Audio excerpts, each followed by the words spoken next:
वागलो, माझ्या मुलाचा संसार मोडलास, माझ्या चुकीची शिक्षा माझ्या मुलाला आणि सुनेला भोगायला लावतेस तू. असं नको व्हायला. तुम्ही अगोदर उठा बघू. उठा. नाही, तू तू हो म्हणा. अहो तुम्ही उठा. उठा.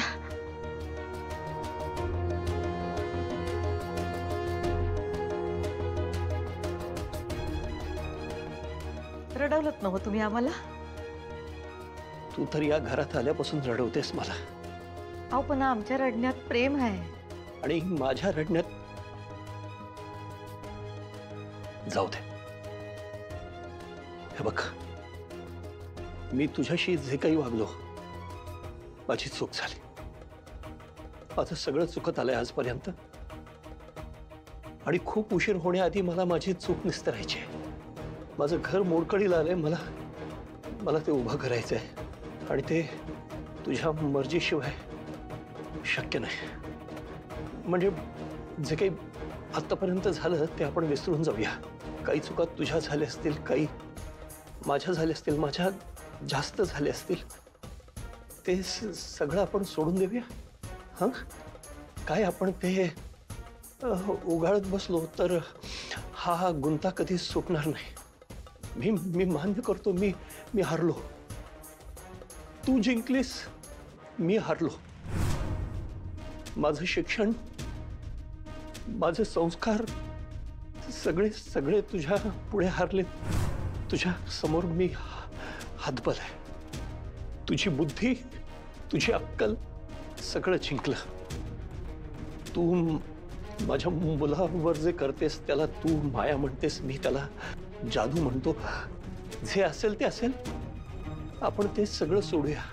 त्याच मुलाच्या सुखासाठी आपल्याला हे करावं लागेल. आपल्याला हे विसरावं लागेल.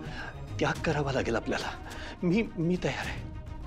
मुलासाठी मी माझा हट्ट, माझा बाणा, माझं भांडण सगळं तुझ्या पायाजवळ सोडायला तयार आहे.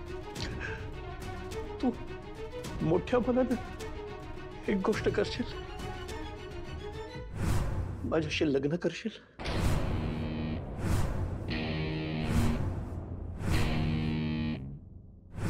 कशाबद्दल? डिवोर्स? काही नाही. काही नाही म्हणजे मी डिवोर्स घेणार नाहीये.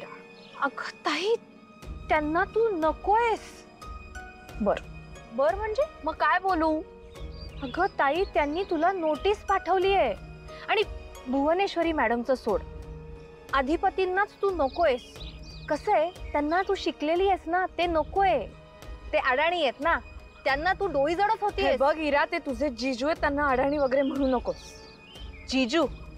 ताई, मी तुला आधीच सांगितलंय, नोटीस आल्यापासून मी त्यांना जिजू मानत नाही. अगं तू काय नोटीस? हे बघ इरा, ती फक्त नोटीस आहे. मी तुला सांगितलंय मी डिवोर्स घेणार नाहीये. ताई हे बघ, तू असा विचार कर की ह्या नोटीसमुळे आपल्याला खूप पैसे मिळू शकतात. काय? हे बघ, त्यांना काय हवंय? तुझ्यापासून मोकळं व्हायचंय, बरोबर? आता ह्यानंतर काय सुरू होणार? कोर्ट, कचेऱ्या, उलट सुलट प्रश्न. त्यांनाही त्रास होणार आहे, आपल्यालाही त्रास होणार आहे. आणि ह्या सगळ्यामध्ये बदनामी फक्त आपलीच होणार आहे. कारण काय आहे, मूलबाळ नाहीये, त्यामुळे त्यांना फरकच पडत नाही. मी काय म्हणते, त्यापेक्षा जर आपण म्युच्युअली ॲग्रीमेंट करून डिवोर्स द्यायचं जर कबूल केलं तर आपण भुवनेश्वरी मॅडमना पैसे मागू शकतो ना. अगं ताई, तू विचार कर, आपल्याला पैसे मिळतील, आई बाबांसाठी घर होईल ग, आपले सगळे प्रॉब्लेम दूर होतील. तू मला सांग ताई, किती दिवस आई बाबांनी तरी देणेकऱ्यांना चुकवायचं ग आणि त्यांची बोलणी ऐकून घ्यायची? पैसे घेतले तर आपल्या सगळ्यांचं लाईफ सेटल होईल. ताई, तू मला पण थोडी मदत कर ना, माझंही लाईफ सेटल होईल. तुझं लाईफ सेटल करण्यासाठी मी डिवोर्स घेऊ असं म्हणणं आहे तुझं? ताई, तो तसाही होणारच आहे. त्यांना तू नकोयस. आणि तसंही तुला पण हे आधीपासून लग्न नकोच होतं ना ग? हे बघ इरा, जेव्हा माझी तयारी नव्हती लग्न करण्याची, तेव्हा तूच लग्न कर म्हणून माझ्या मागे लागली होतीस. आणि आता मला माझा संसार, माझा नवरा सगळं हवंय, तर तू डिवोर्स घ्यायला सांगतेस मला?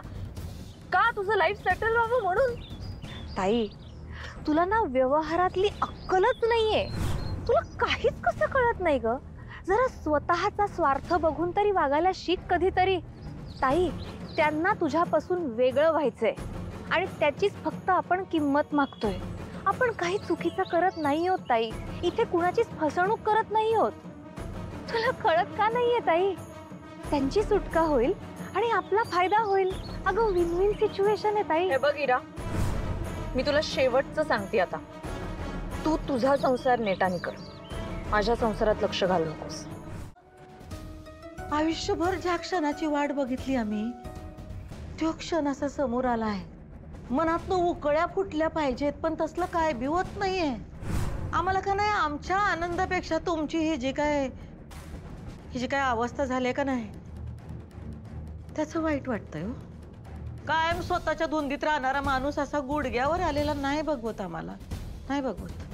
तुमच्या डोळ्यात बघून आमचेच डोळे पाणवले की हो. आनंदापेक्षा वाईट जास्त वाटतंय आम्हाला.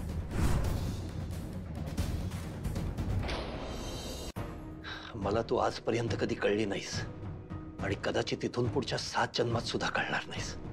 आता जे तुला हवं होतं इतकी वर्ष ते झालंय. तुझ्या समोर गुडघ्यावर आलो मी आणि तुला आता माझ्या डोळ्यातल्या पाण्याचं पडले. या सगळ्याला काय लॉजिक आहे? लॉजिक? प्रेमात कुठं लॉजिक असतंय का हो? हा, लॉजिक लावलं असतं तर तरुणपणीच तुमच्या घरातून बाहेर पडलो असतो, केलं असतं लग्न.